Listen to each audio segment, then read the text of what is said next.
We're now going to take a little bit closer look at chemical reactions and see if we can understand something about the details that are leading to the energy changes that are observed in these reactions.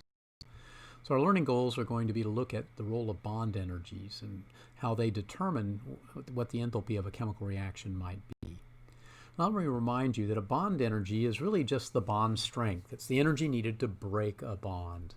So if I had a bond like hydrogen chloride, it would be the energy required to break that into a hydrogen atom and a chlorine atom.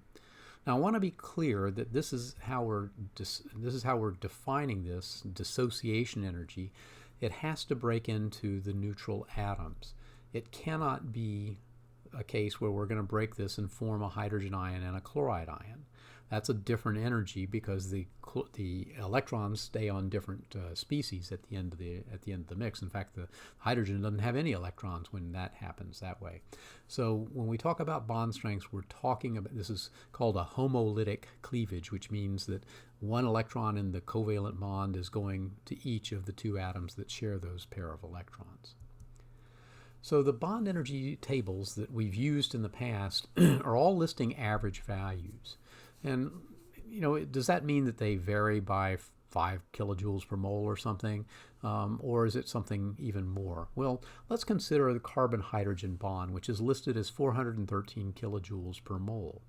Here's a sampling of different types of carbon-hydrogen bonds that one might experience in different molecules. The first one is basically methane. So it has the first carbon-hydrogen bond has an energy of 439 kilojoules per mole. The next one would be ethane, perhaps, where it's 423. You can see when you get down to, a propane or something like that, that the carbon-hydrogen bond in the middle is about 412, which is close to the average value that we find for all carbon-hydrogen bonds. If it's attached to a carbon-carbon double bond, then it's even higher, 463. If it's attached to a carbonyl bond, it's lower, 374. So here we've got a series of carbon-hydrogen bonds that range from 374 to 463.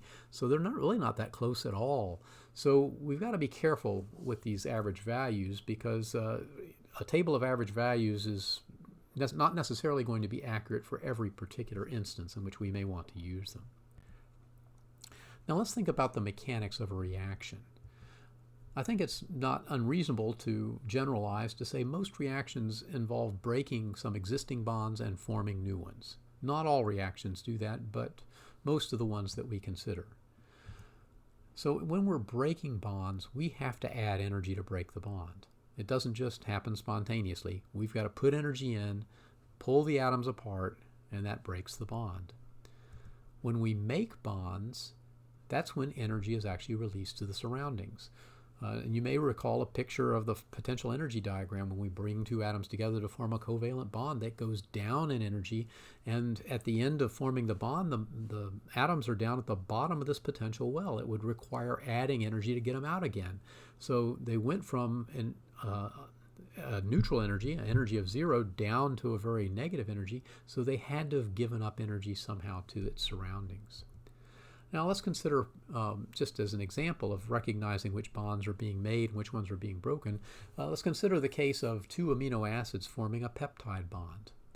And this is a picture that you may recall from the previous course, Chem 1083. And in this particular picture, we've got two amino acids on the left-hand side, and they're beginning to interact to change their bonding scheme. And the finished product is going to be on the right-hand side. But let's focus on the left-hand side for now. There are two bonds here, the NH bond and the CO bond, that are being broken.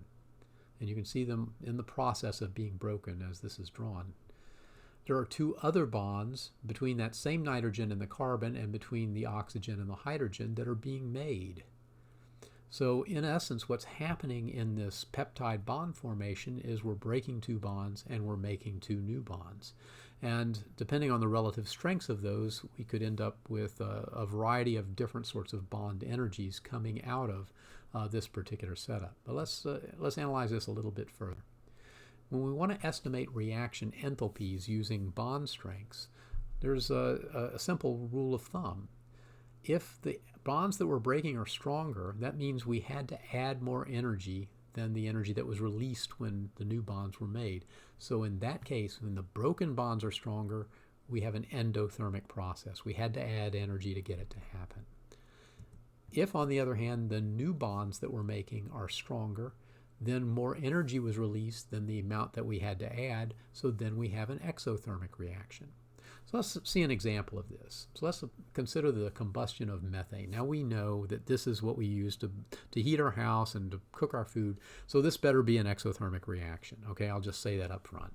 We're going to react methane with oxygen to form carbon dioxide and water. So, on the right, I've drawn a picture of these molecules so you can see what they look like. Okay, the methane, we're going to have to break 4 carbon-hydrogen bonds. We're going to have to break 2 oxygen-oxygen double bonds. We're going to create 2 carbon-oxygen double bonds, and we're going to create 4 oxygen-hydrogen bonds. So what does that look like energetically? When we break the 4 carbon-hydrogen bonds, that energy is 439 kilojoules per mole, so it's a total energy to break those bonds of 1,756 kilojoules per mole. For the oxygen bonds, to break those, that's twice 498, so we're going to end up spending a whole 996 kilojoules per mole to break those bonds. Now, what about the ones that we're making on the right-hand side? That total, by the way, is 2,752. On the right-hand side, we're making 2 carbon-oxygen bonds, so each one of those is worth 799, so we get 1,598 kilojoules per mole from that process. When we make the 4 oxygen-hydrogen bonds, we're going to end up making 4 times 497, or 1,988 kilojoules per mole from that. So the amount that we release in making new bonds is 3,586. Okay, a little bit of quick arithmetic will tell us that the net of this reaction is to release 834 kilojoules per mole, so it is certainly an exothermic reaction. I will say that because these molecules are a little different from the average values, the actual enthalpy change for this particular reaction is more like 800 kilojoules per mole, but 834 is a reasonably good approximation given that this is a very rough calculation. Hope this has made sense.